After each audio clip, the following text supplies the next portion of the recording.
Oh, there you are, YouTube. Doodle doodle doodle doodle doo. Subscribe. Okay, what are we watching today? Wendigo. Wendigo. Ooh, exciting. I've never seen it. Mommy has.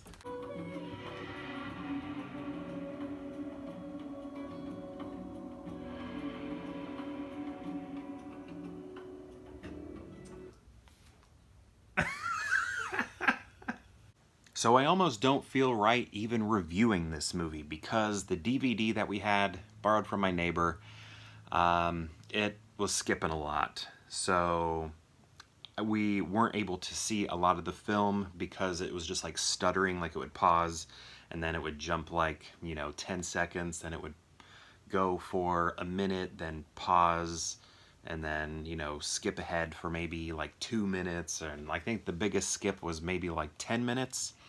So we did miss some of the parts, and I mentioned before that my wife had seen this movie a couple times. And she said that the scariest part to her, like when she was watching it for the first time, got skipped over. So I didn't even get to experience what was to her the most scary part. But I really did like the feel of the movie because I was still able to capture like an essence of what was going on, and then we read the Wikipedia synopsis as well, and I really liked the eerie feel that everything had.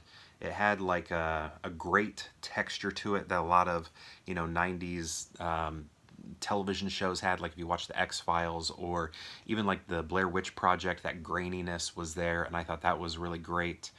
I liked a lot of the music that was unique, like the score was different and pretty chilling, and all of that was great.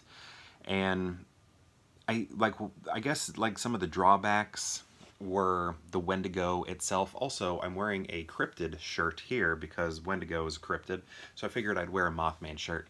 But the movie did a lot of trickery, like camera trickery. Like there's a lot of dissolves happening, and like the film is like sped up or slowed down, and all sorts of things like flashing dissolves happening, layer over or film overlapping each other, things like that, which I think worked in this movie. I don't think that type of stuff always works, but I really liked it in this, just like I really like it in Dracula when they're doing that, which is the movie we watched yesterday.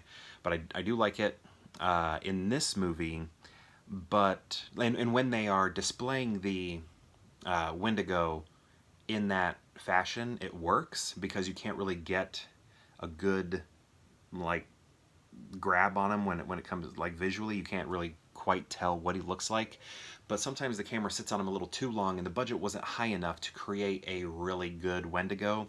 There are some times when he's looking very bony that I think works, but other times he just kind of looks like a action figure that is moving like this, and that looks really bad. Sometimes he looks man in suit and looks very bad. So I think they needed to focus a little bit more on all the camera tricks that they were doing to avoid showing him in full, and the way they sort of showed him like moving very quickly and fast motion. That all of that looked good and convincing and just had a scary vibe to it. But when we actually saw him, it was like, oh no, this is not as good. And like, I don't think it's charming either because the movie takes itself seriously and has a serious tone to it throughout. Like there's no winking at the camera or anything like that. So it doesn't like get away with it very well. It just looks like, oh, they just didn't do a very good job there, couldn't afford it. It was that sort of thing where I think all the camera tricks, had they done that all the way through with the Wendigo, then it would have created a more convincing monster that you're not like, man in suit, puppet, So that's my only, I guess, major criticism with it. Very slow moving, again, but which is kind of funny to say because, maybe, I don't know, 30 minutes of the movie was cut out for me, and it's not a long movie. So I don't know. I only watched about an hour of an hour and 30-minute movie because so much of it, kept skipping. So you have to take my review with a grain of salt. My wife found it scary, but a lot of the reviews I looked up online you know, like the stars and things people were giving it were pretty low. I did see some people liked it. I liked what I saw, but I did not see it all. So again, you can't really go by what I have to say, but I still wanted to document and talk about it and say that while we did watch it, we didn't watch it all because the DVD was skipping so much. But still, thank you to my neighbor for letting us watch that. I don't know, we might need to run it through a cleaner or something. Could have a couple scratches on it. But yeah, I think it's worth a watch based on what I saw. So who knows?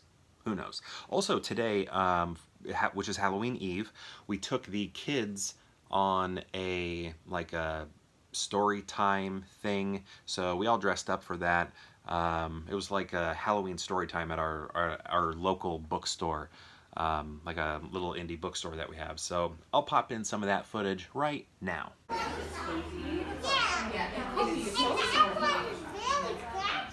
Oh, the mouth part? Yeah. Hey, sweetie. Are you excited for story time? Yeah?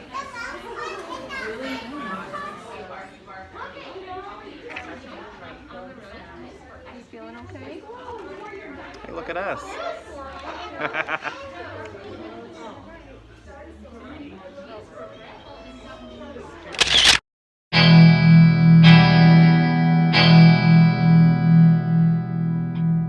So that was a lot of fun. The kids had never, I don't know, maybe they have at this point, but I feel like because of the pandemic, they still haven't been around a lot of kids. So I think they were like a tad bit overwhelmed, like, oh my goodness, there are this many kids out in the world, you know, other than the two of us. So, you know, you could kind of tell they were like looking around like, what is going on? But they, you know, sat down and listened and were very respectful. No major meltdowns or anything. I think a lot of that was because they didn't know what was going on and they were overwhelmed and couldn't believe that there were other kids on the planet. But I think they liked it. So it was just a little bit of footage. I didn't film very much of it, but I think they had a good time. So on that note, perhaps I'll see you tomorrow, Halloween, for more Peer Hangout. Doodaloo doodaloo doodaloo doodaloo doo. Subscribe.